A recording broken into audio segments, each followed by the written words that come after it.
इस लेक्चर में हम बात करेंगे किस तरीके से हम मल्टी कैम एडिट करते हैं अपनी टाइमलाइन पे। और उससे पहले क्या प्रोसीजर होता है कि उन कैमरास को सिंक किया जाता है और उसके बाद फिर उनको एडिट किया जाता है। तो ये दो डिफरेंट चीज़ें हैं। सिंक्रोनाइज करना एक अलग चीज़ है और उसके बाद फिर उनको मल्टी कैम के तरीके से एडिट करना वो एक अलग चीज़ है। मुझे लगता है अभी भी शायद आपको कोई इतनी क्लैरिटी ना हुई हो, मैं आपको थोड़ा सा फर्दर एक्सप्लेन करता हूँ। हमने अपने शुरू के लेक्चर्स में कुछ बात की थी डिफरेंट टाइप्स ऑफ एडिटिंग की। उसमें हमने कुछ लाइव एडिटिंग के ऊपर भी बात की थी। नॉर्मली जब एक से ज़्यादा कैमरा इन्वॉल्व होता है, जिस तरह के आपके टॉक शोज़ में, कॉन्सर्ट्स में, कॉन्फ्रेंस में, जहाँ पर आपके पास आपकी रिक्वायरमेंट है, स्पोर्ट्स के इवेंट्स में सबसे ज़्यादा आपके पास कैमरास लगे होते हैं। तो उस वक्त बेसिकली आपके पास सारी कैमरा की सोर्सेज आ रही होती हैं आपके पास एक पैनल के अंदर, और जिसको हम विजन मिक्सर भी कहते हैं। और फिर वहाँ से आप उसको स्विच करते हैं, जस्ट एक बटन को दबाने से आपके पास कैमरा शिफ्ट हो जाता है। तो असल टेक्निक तो बेसिकली ब्रॉडकास्ट के हिसाब से वो ये है। इसी सेम टेक्निक को यूज़ करते हुए हम अपने प्रीमियर के अंदर भी काम कर सकते हैं। हाँ, इसमें थोड़ा सा डिफरेंस ये है कि आप उसको लाइव सोर्सेस नहीं ले रहे होंगे। आपके पास रिकॉर्डेड अगर कैमरा है, आपने मल्टीपल कैमरा यूज़ किया है, आप उनको एक साथ सिंक्रोनाइज करके फिर उनको जस्ट एक विजन मिक्सर की तरह एडिट कर सकते हैं।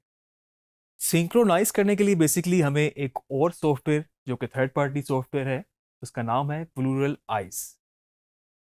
प्लूरल आइज एक ऐसा सॉफ्टवेयर है जिसके ज़रिए आप अपने सारे सोर्सेज को, मल्टीपल कैमरास को एक साथ सिंक कर सकते हैं।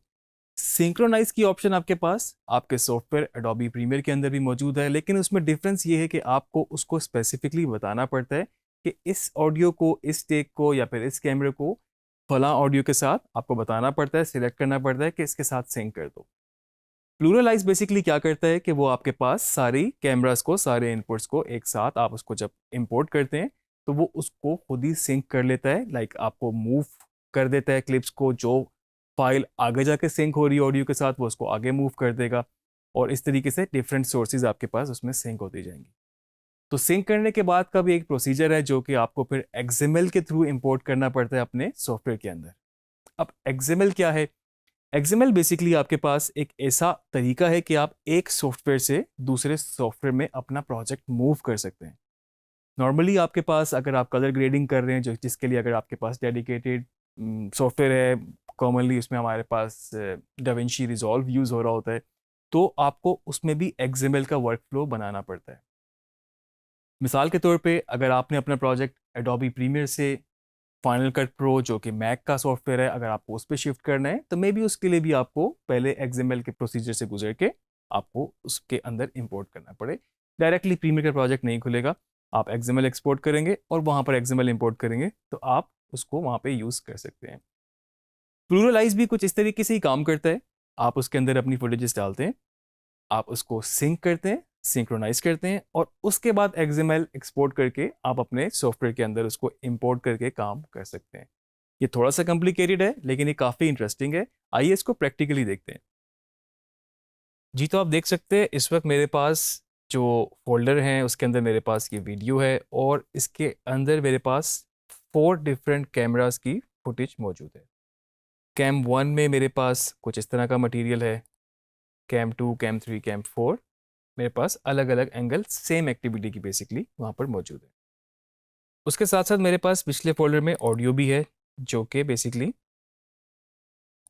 इसी इवेंट की ऑडियो है, जो कि सेपरेटली है। तो बेसिकली अब हमारे पास 4 कैमरा सोर्सेज हैं जो कि एक साथ रोल हैं एक ही वक्त में, डिफरेंट शॉट टाइप्स के साथ, डिफरेंट वेरिएशंस के साथ, और प्लस उनकी ऑडियो। तो पांचवी सोर्स हमारे पास हो गई ऑडियो। हमने अब इनको एक साथ सिंक्रोनाइज करना है कि आपके पास टाइमलाइन पे ये चीज़ें बिल्कुल लेयर बाय लेयर एक साथ सिंक्रोनाइज होकर आपके पास फिजिकली फॉर्म में आ जाए। तो जैसे कि मैंने आपको बताया, प्लूरल आइज हमारा सॉफ्टवेयर है जो ये सिंक्रोनाइज के लिए हम लोग यूज़ करते हैं। ये थर्ड पार्टी सॉफ्टवेयर है, आपको इसकी वेबसाइट पर जाके आप इसको डाउनलोड कर सकते हैं। मैं यहाँ से स्टार्ट मेन्यू में जाके प्लूरल आइज को खोलता हूँ। इसका वर्जन 4 है इस वक्त। ये एंट्री किया मैंने तो आपके पास एक इस तरह की विंडो खुल गई, और जिसके अंदर इस वक्त आपको ऑप्शन आ रही है ड्रॉप मीडिया। आप यहाँ पर मीडिया ऐड कर सकते हैं, फिर सिंक्रोनाइज। जब आपके पास मीडिया ऐड हो जाएगा फिर आप इसको सिंक्रोनाइज करेंगे और उसके बाद फिर आप इसको यहाँ से एक्सपोर्ट कर देंगे। जो कि आपका XML में एक्सपोर्ट करेगा।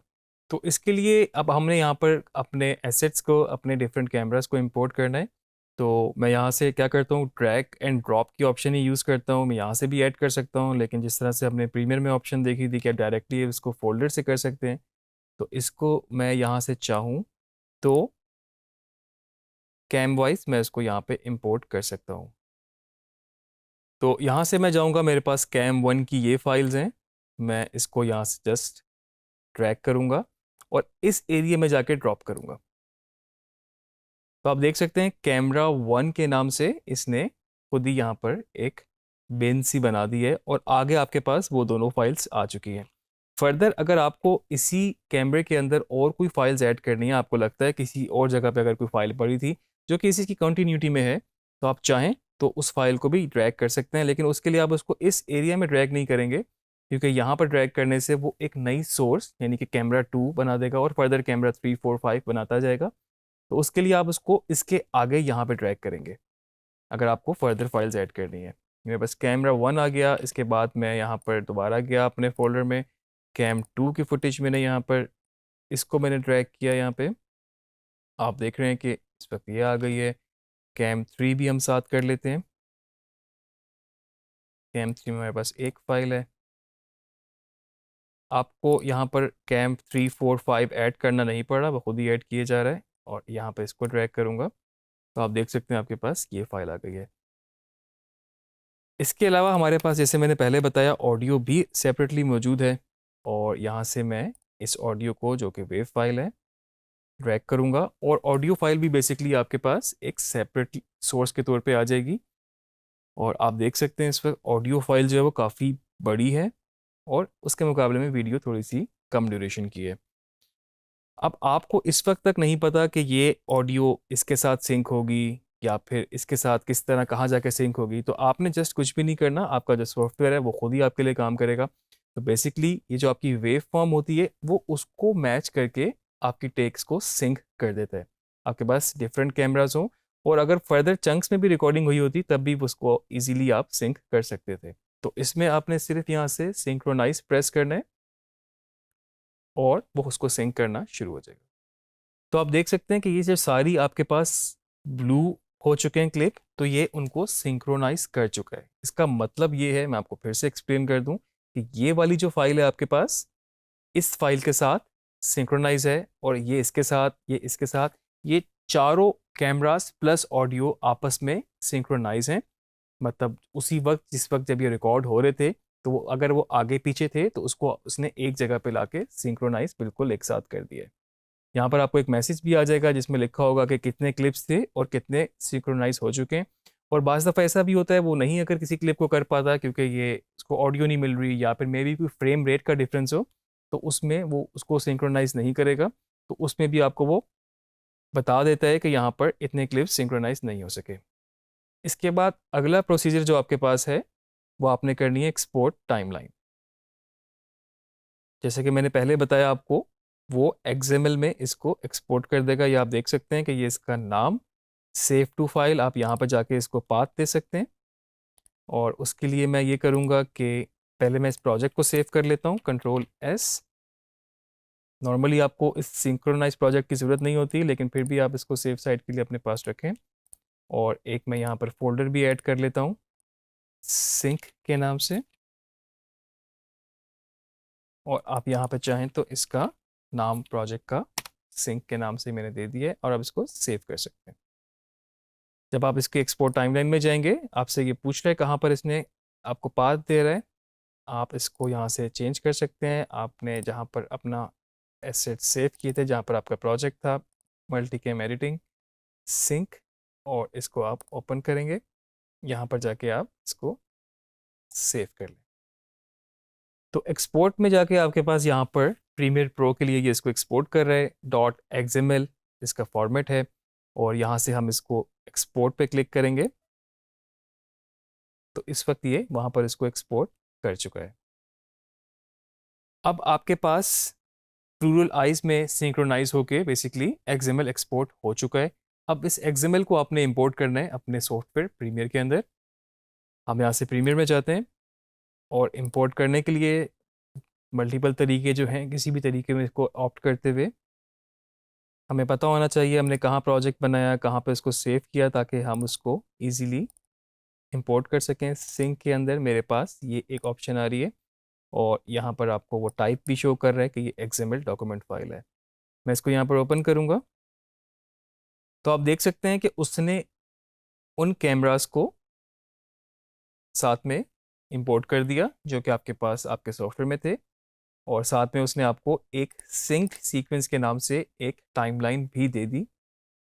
इसके लिए आपको ज़रूरी नहीं है कि आपने उन्हीं फाइल्स को इंपोर्ट भी करना हो, क्योंकि प्लूरल आइस के थ्रू ही आपकी फाइल्स इंपोर्ट हो चुकी हैं और प्रॉपर उस तरह से सब फोल्डर्स के अंदर ऑडियो के अंदर ऑडियो है, कैम 1 के अंदर कैम 1 का एसेट्स हैं, और इस तरह से बाकी कैमरास में उनके अपने क्लिप्स मौजूद हैं।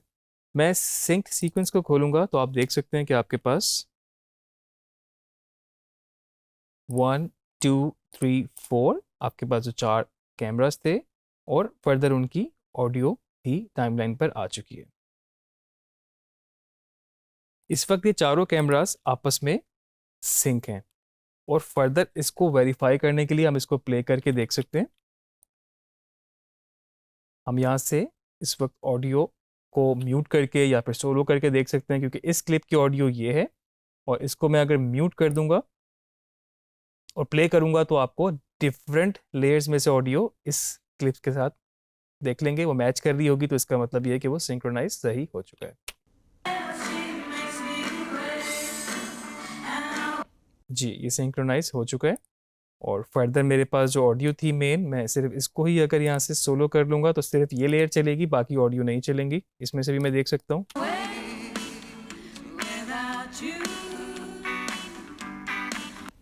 और इस वक्त आप देख रहे हैं कि टाइमलाइन पे ऑडियो सिर्फ वो जो सोलो लेयर थी वो हो रही है। मैं इस क्लिप को डिसेबल करता हूँ, मैं बाकी टेक्स को देखता हूँ प्ले करके। इसको डिसेबल करूँगा, नीचे वाली लेयर को देखता हूँ तो ये सारी लेयर्स आपस में सिंक्रोनाइज हो चुकी हैं। इनको दोबारा से हम इनेबल कर देंगे। तो ये बेसिकली आपके पास जो तरीका है ये सिंक्रोनाइज का बेहतरीन तरीका है अगर आपके पास ज़्यादा कैमरास या ज़्यादा आपके पास सोर्सेज हैं। ऑडियो भी वीडियो भी दोनों को एक साथ सिंक कर सकता है। मैं आपको दोबारा से रिमाइंड करा दूं कि इसके लिए बहुत ज़रूरी है कि अगर आप दूसरा कैमरा जो कि आप रिकॉर्ड करेंगे तो उसमें आपकी सोर्स ऑडियो होना बहुत ज़रूरी है। उसके बगैर सॉफ्टवेयर सिंक नहीं करेगा।